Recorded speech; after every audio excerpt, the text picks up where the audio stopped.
pense qu'on est dans un moment crucial de l'histoire de notre pays. La situation est inédite. C'est pour ça que j'ai envie de m'adresser à tout le peuple français et à la génération qui peut faire la différence. J'appelle les jeunes à aller voter. On voit que les extrêmes sont aux portes du pouvoir. On a l'opportunité de choisir l'avenir de notre pays. On a besoin de s'identifier aux valeurs de tolérance, mixité et de respect. J'espère qu'on sera encore fiers de porter ce maillot le 7 juillet. La situation est plus importante que le match de demain. Je n'ai pas envie de représenter un pays qui ne correspond pas à nos valeurs. Voilà cité le footballeur français Kylian Mbappé, une sortie qui fait suite à celle de Marcus Thuram, aussi joueur de l'équipe de football de France, qui a tenu des propos similaires. Ce qui nous marque dans cette sortie des joueurs français, c'est d'abord le fait que ces athlètes s'intéressent à la politique et expriment leurs opinions. Ils ne font pas le je ne fais pas moi la politique ou le je veux voir mes enfants grandir. Ils démontrent publiquement leur implication dans la marche de leur pays, la gestion de leur pays, le devenir de leur pays. Et ce, publiquement, nous insistons sur ce fait. Ensuite, ils appellent leurs compatriotes à aller voter. Ils ne se limitent pas à leurs seuls engagements. Ils appellent aussi les jeunes à s'engager en allant voter. Enfin, ils prennent position. Ils sont contre le triomphe des extrêmes. Ils sont contre la montée de l'extrême droite, le Front National devenu le Rassemblement National. Maintenant, comparons ces postures des joueurs français à celles de nos athlètes joueurs camerounais. S'intéressent-ils vraiment à la politique, à la vie, au devenir de leur nation? Jamais. Ils jouent seulement, ils se font leur petit beurre en solo. Lorsqu'ils font beaucoup, ils font quelques petits dons. Le reste, même si toute la population des régions anglophones meurt dans cette sale guerre en zone anglophone, même si le régime de Yaoundé massacre les jeunes, les jette en prison, les athlètes de chez nous sont eux dans leur petit domaine où ils se font leur petit beurre. Ils estiment que lorsqu'on est déjà footballeur, on perd automatiquement ses droits politiques, on cesse d'être citoyen. La gestion du pays ne devrait plus faire partie des préoccupations. Leurs soutiens disent souvent que tout le monde n'est pas obligé de faire la politique. Une manière de dire que tout le monde n'est pas obligé de s'intéresser à la gestion du pays. Même si la guerre arrive, tout le monde n'est pas obligé de parler du sort des population face à l'État. Qui est donc obligé de parler lorsque la route Douala-Bafoussam est impraticable?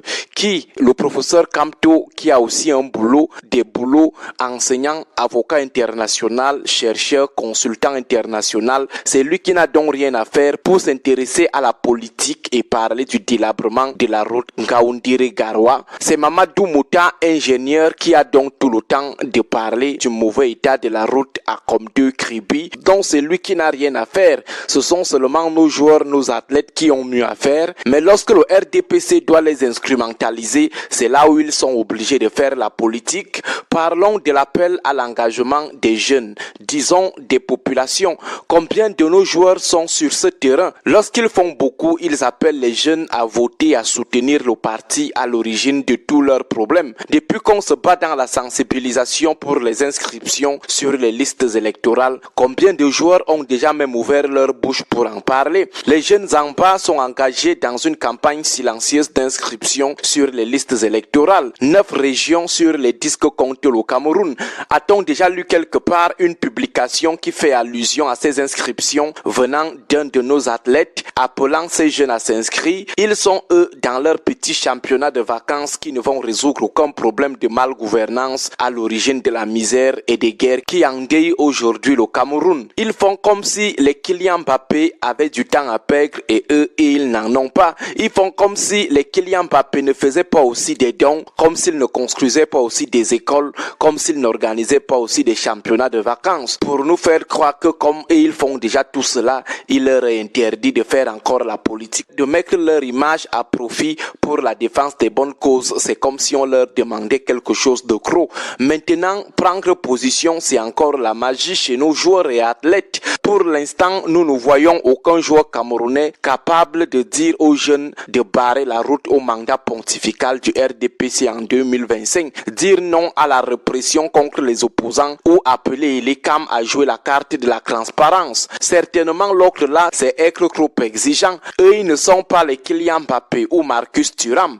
Lorsqu'ils font beaucoup, ils deviennent par opportunisme les enfants de papa et maman, tout en appelant les jeunes à aider papa et maman à conduire les rênes du pays jusqu'à l'âge de 100 ans. Voilà ce qu'on appelle des stars politiquement inutiles. À un moment, il faut qu'elles sachent que tous ceux qui s'engagent en politique là ne sont pas aussi des branleurs ou des chômeurs. Ce sont aussi des gens qui ont affaire. Ce ne sont pas aussi des gens qui sont obligés de parler de la gestion du pays ou de dénoncer la ruine du pays. S'ils le font, c'est parce qu'ils sont altruistes comme Kylian Mbappé ou Marcus Thuram, le fils de Lilian Thuram. S'ils le font, c'est parce qu'ils aiment le pays, pas parce qu'ils recherchent quelque chose derrière leurs engagements. C'est le devenir de notre nation, c'est le bien-être de notre peuple qui reste une affaire de tous. On appelle ça l'altruisme. Des stars qui associent aussi leurs images à la bonne marche du pays, pas les stars qui excellent seulement dans des scandales, des chantages, des jet-set. Même si le nord-ouest et le sud-ouest sont réduits en cendres,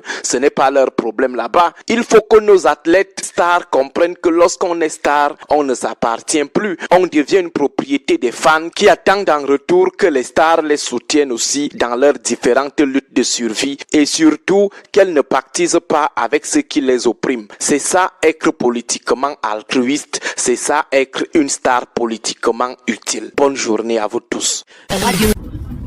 Écoute Aristide, c'est quelque chose que j'ai même eu des commentaires récemment où les gars demandaient que voilà les lions indomptables. Ils viennent, ils partent célébrer le décès de la mère du photographe, Monsieur Simon. Et pourtant, la crise anglophone est là depuis 7 ans.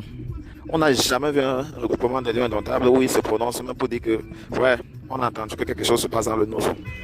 Tu as bien fait de mentionner Bibou Nissak, Alain Fouquet, qui sont en prison. Les lions indomptables, personne, même pas le capitaine, même pas dans un statut flou, a pu dire que, ouais, il y a des prisonniers politiques au Cameroun. Et chaque jour, on leur soutient. Quand tu vas demander si Thuram et Mbappé peuvent faire ça en France, pourquoi pas Aboubakar Vincent ou encore Mominga Malo au Cameroun, ils vont te dire que non, le Cameroun ce n'est pas la France. Ils vont te dire que la France c'est un pays libre. Or, au Cameroun, à peine tu as parlé, on t'a forcé. Mais prenons le cas Ngandou. Est-ce qu'il s'était prononcé sur la crise avant que Samuel Eto'o l'ait mis de côté? Non. Donc, quel que soit ce que l'on fait, vous savez, la dernière sortie de Zambouangui à la CATV a révélé un peu quelque chose que je trouve très intéressant. Sauf qu'il le dit seulement pour sa propre gloire. Il ne l'utilise pas ça dans le contexte général. Le Cameroun est à un tournant où chacun doit s'impliquer. Au risque que demain, il se met quelque part en train de dire que si je savais. Voilà. Donc, Zambo dit à la CATV que la carrière d'un joueur s'étend au pouce pour les Noirs à 20 ans. Et ça, c'est vrai. C'est-à-dire, en 20 ans, il faut tout faire pour donner le meilleur de soi.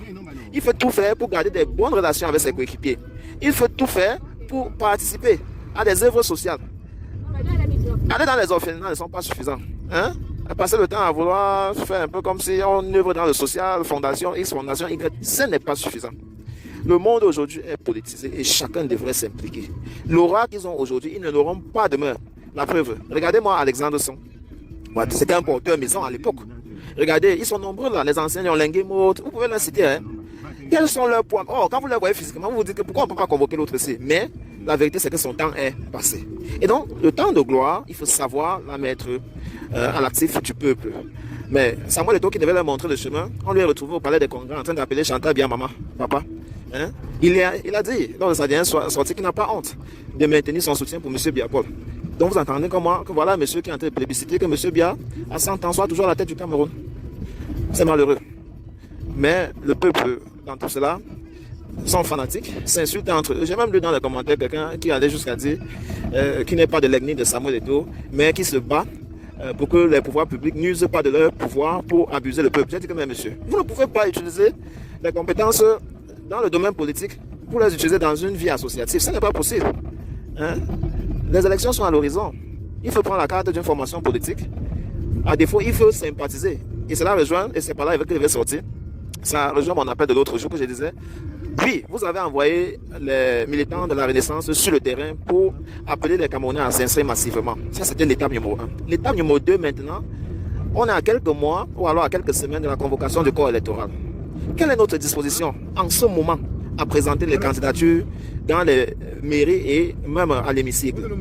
Parce que la jeunesse maintenant, son plus gros souci, c'est cette caution de 50 000 là, parlant encore moins d'1 million pour les parlementaires. Il faut trouver cet argent-là. Sinon, tous les efforts qu'on a fournis sur le stade vont aller en vain. Et donc, pour tous ces gros joueurs-là qui ne peuvent pas parler de politique, vous venez de gagner 5 millions, ça fait... Vous venez de gagner 35 millions lors du dernier regroupement des 2 matchs. Retirez même 5 millions seulement sur ça. Vous dites que bon, je soutiens au moins 4 candidats pour la députation, ou alors je soutiens au moins 3 listes pour les mairies.